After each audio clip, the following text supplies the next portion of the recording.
નમસ્કાર, થર્ડ આઈ એક્સપ્રેસમાં તમારું સ્વાગત છે। મારી ચેનલને લાઈક, શેર અને સબસ્ક્રાઇબ કરશો।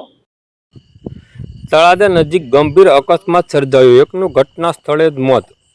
આજ રોજ તારીખ 1/5/2024 શુક્રવારના સાંજના 6 કલાકે મળતી માહિતી મુજબ વાત કરીએ તો ભાવનગર સોમનાથ નેશનલ હાઈવે પર તળાજા નજીક આવેલ નીલકંઠ સ્કૂલ પાસે આખલા અને બાઇક વચ્ચે જોરદાર અકસ્માત સર્જાયો હતો, જેમાં 3 લોકો ઈજાગ્રસ્ત થયા હતા, જેમાં 2 મહિલાઓનો પણ સમાવેશ થાય છે। અકસ્માત બાદ તમામ ઈજાગ્રસ્તોને તળાજાની સરકારી હોસ્પિટલમાં ખસેડવામાં આવ્યા હતા, જ્યાં ફરજ પરના ડોક્ટરે પરસોત્તમભાઈ સુગાભાઈ સેતા ઉંમર વર્ષ 60 જે રહે ભૂંગલીવાળાને ડોક્ટરે મૃત જાહેર કર્યા હતા, જ્યારે અકસ્માતમાં ઈજાગ્રસ્ત થયેલા 2 મહિલાઓને વધુ સારવાર માટે ભાવનગર હોસ્પિટલ ખાતે રિફર કરવામાં આવ્યા છે। આ બનાવની જાણ થતાં તળાજા ખરક સમાજના આગેવાનો પણ તળાજાની સરકારી હોસ્પિટલ ખાતે દોડી આવ્યા હતા। હાલ પોલીસે આ સમગ્ર મામલે વધુ તપાસ હાથ ધરી છે।